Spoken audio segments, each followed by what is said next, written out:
یہ ایک کمیٹی کو ریفر بھی ہوا ہے اور اٹس ود دی پارلیمنٹ، مگر اس کو نہیں کریں گے، ایکسپائر ہو جائے گا 120 ڈیز میں. جس کمیٹی سے آپ نے بائیکاٹ کیا تھا؟ نہیں، ہم نے بائیکاٹ نہیں کیا، ہم نے اس میں پارٹیسپیٹ کیا، ووٹ اگینسٹ کیا. ایک ایشو پہ آ گئے جب ہم نے ان کو کہا کہ آپ ہمیں لسٹ دیں کہ وہ آر دی بینیفیشریز. انہوں نے کہا ہم آپ کو کل دیں گے، ہم آپ کو پرسنل لسٹ دیں گے، اور وہ لسٹ جب نہیں دی تو ہم نے آخری کلاس پہ بائیکاٹ کر کے یہ بھی ریکارڈ کرایا کہ ہم اس وجہ سے بائیکاٹ کریں. اس مرحلے پہ آپ کی پارٹی نے اس پہ لچک کیوں نہیں دی؟ اور آپ بہت آگے گئے ہیں، آپ نے لانگ مارچ کی بات کی. دیکھیں، میں عرض کر رہا ہوں کہ جب سے میاں نواز شریف صاحب آئے ہیں یا اس سے پہلے بھی 99 سے ہماری جدوجہد میں کبھی آپ نہیں دیکھیں گے کوئی آپ کو کمپرومائز یا ڈیل نظر آئی ہو. ڈیل کی بات جو انہوں نے کی، میں نہیں سمجھتا کس طرح انہوں نے ڈیل کر دی. یہ کریڈٹ میں سمجھتا ہوں کہ اگر پولیٹیکل پارٹیز میں سے کسی کو جاتا ہے تو سر فہرست میاں محمد نواز شریف کی پارٹی PMLN کو جاتا ہے. ان کا موقف یہی تھا کہ NRO ایک بیڈ قانون ہے. اگر انہوں نے، ان کے پاس موقع تھا کہ وہ بھی ہمارے بھی کچھ لوگ اس سے کوئی فائدہ بھی اٹھا سکتے تھے، مگر ہمارا ایک بھی آدمی اس سے بینیفیشری نہیں. ہم نے اس کو کبھی ایکسیپٹ نہیں کیا. اور آج دیکھ لیں میاں نواز شریف کو فالو کر رہی ہیں. سول سوسائٹی وکلا ان کی جدوجہد بالکل اپنے ہیں، مگر پولیٹیکل پارٹیز میں سمجھتا ہوں اصل فورس وہی ہے. اگر آپ دیکھ لیجئے ججز ایشو پہ اگر لانگ مارچ کو مائنس کر دیا جائے تو میں سمجھتا ہوں بہت بڑا آپ کو ڈفرنس نظر آئے گا. میں سمجھتا ہوں کہ مسلم لیگ نواز نے ایک بڑا کنسسٹنٹ، بڑا پرنسپل سٹینس لیا، اور آج بھی ہم اس پہ قائم ہے کہ ہمارا اپنا نقصان ہو جائے، ہم اپنی کو کمپرومائز نہ کریں، مگر ہم کسی صورت بھی اس کو سبسکرائب نہیں کریں گے. دوبارہ آتے ہیں اصغر ندیم سید صاحب، NRO کا ایشو پاکستان کی پولیٹیکل فورسز کے دباؤ کی وجہ سے حکومت نے پسپائی اختیار کی ہے. آپ کیا دیکھ رہے ہیں کہ آگے اس کے کیا آئینی اور قانونی جو ہیں نتائج سامنے آئیں گے؟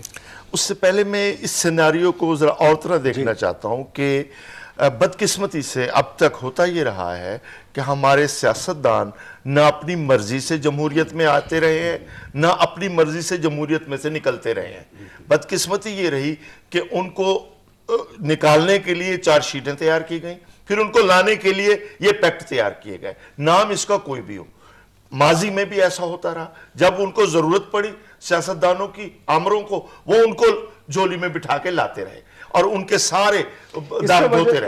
اس کا اصل جو وجہ تھی وہ تو پاکستان میں چونکہ جمہوریت جو ہے وہ مضبوط نہ ہو سکی اور ہماری پولیٹیکل پارٹیز جو مضبوط نہ تھی. یہی بات میں عرض کرنا چاہ رہا ہوں کہ یہ دیکھیں کہ اس NRO کے ایشو کو اچھالنے یا سامنے لانے کا فائدہ کس کو ہو رہا ہے؟ ان غیر جمہوری طاقتوں کو ہو رہا ہے جو سیاستدانوں کو الزام لگا کے برطرف کرانا چاہتی ہیں. یہ بھی تو ایک پہلو ہے.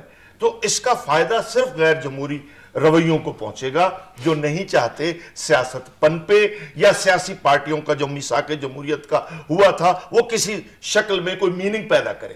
تو فائدہ تو اس کا ان کو ہو رہا ہے.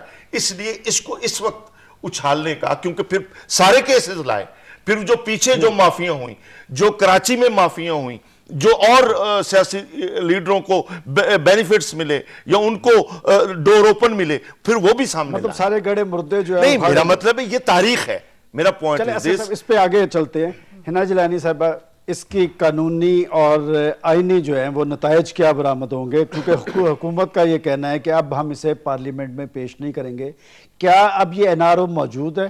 اور جن لوگوں کو اس NRO کے تحت جن کی سزائیں معاف ہوئیں ان کی کیا پوزیشن؟ دیکھیے، ایک عرصے کے اندر جو کہ سپریم کورٹ نے بتا دیا ہے کہ وہ عرصہ تھا جب یہ پروملگیٹ ہوا اور 4 مہینے اس کی زندگی ہوتی ہے آرڈیننس کی، اس تحت اس دوران جو کہ ٹرانزیکشنز کمپلیٹ ہو گئی ہیں وہ تو خیر ظاہر ہے کہ وہ ختم ہو گئی ہیں.